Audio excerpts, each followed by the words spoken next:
Hello everyone, ಇವತ್ತೊಂಥರ special day. ನನಗಲ್ಲ, ನನ್ನ ಫ್ರೆಂಡ್ಗೆ. ಏನು ಅಂತ ಹೇಳ್ತೀನಿ, ಬೆಳಿಗ್ಗೆನೆ ಎದ್ದೋಗಿ ಮಾರ್ಕೆಟ್ಗೆ ಫ್ಲವರ್ಸ್ ತಂದು ನಾನೇ ಫ್ಲವರ್ ಬೊಕ್ಕೆ ಮಾಡಿದೆ. ಹಾಗೆ ಬೇಗ ರೆಡಿಯಾಗಿ ನಾನು ಮತ್ತೆ ನನ್ನ ಫ್ರೆಂಡ್ ಇನ್ನೊಂದು ಫ್ರೆಂಡ್ ಮನೆಗೆ ಹೋಗ್ತಾ ಇದೀವಿ. ಯಾಕೆ ಹೋಗ್ತಾ ಇದೀವಿ ಅಂದ್ರೆ ನನ್ನ ಫ್ರೆಂಡ್ ಬ್ರೈಟ್ ಟು ಬಿ ಮಾಡೋಣ ಅಂತ ಹೋಗ್ತಾ ಇದೀವಿ. ಸೊ ಅದಕ್ಕೋಸ್ಕರ ಡೆಕೋರೇಷನ್ ಸ್ಟಾರ್ಟ್ ಮಾಡ್ಕೊಂಡ್ವಿ. ಮಾಡೋ ಮಧ್ಯದಲ್ಲಿ ನನ್ನ ಫ್ರೆಂಡ್ ಬಂದು ಹಂಗೆ ಇರ್ಬೇಡಿ, ಜ್ಯೂಸ್ ಕುಡೀರಿ ಅಂತ ಹೇಳ್ಬಿಟ್ಟು ಜ್ಯೂಸ್ ಕೊಟ್ಲು. ಆಮೇಲೆ ತಿರ್ಗಿ ಡೆಕೋರೇಷನ್ ಕಂಟಿನ್ಯೂ ಮಾಡಿದ್ವಿ. ಬಟ್ ಅವ್ರ ಅಮ್ಮ ಬೇಗ ಲಂಚ್ ಮಾಡ್ಬಿಟ್ಟಿದ್ರು ಅಂತ ಹೇಳ್ಬಿಟ್ಟು, ಬಿಸಿ ತಿನ್ಬಿಡಿ, ಆಮೇಲೆ ನೀವು ಸೆಲೆಬ್ರೇಷನ್ ಕಂಟಿನ್ಯೂ ಮಾಡ್ಕೊಳ್ಳಿ ಅಂತ ಹೇಳಿ ಕರೆದ್ರು. ಸೊ ಹೋಗಿ ಲಂಚ್ ಮಾಡ್ಕೊಂಡು ನೆಕ್ಸ್ಟ್ ನಾವು ತಿರ್ಗಾ ಡೆಕೋರೇಷನ್ಗೆ ಅಂತ ಬಂದ್ವಿ. ಸೊ ಈ ತರ ಸಿಂಪಲ್ ಆಗಿ ಡೆಕೋರೇಟ್ ಮಾಡಿದ್ವಿ. ಹಾಗೆ ನಾನು ಲಾಸ್ಟ್ ವಿಡಿಯೋ ಅಲ್ಲಿ ಹೇಳಿರೋ ತರ ಕೇಕ್ ನ ನಮಗ್ ಗೊತ್ತಿರೋರ ಹತ್ರ ಕೊಟ್ಟು ಕಸ್ಟಮೈಸ್ ಮಾಡಿಸ್ಕೊಂಡ್ವಿ. And this is a gift which is hand made by me.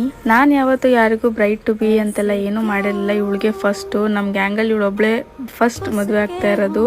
So I am happy for you and I love you so much. ಮತ್ತೆ ನೆಕ್ಸ್ಟ್ ವಿಡಿಯೋ ಸಿಗೋಣ. Until then by.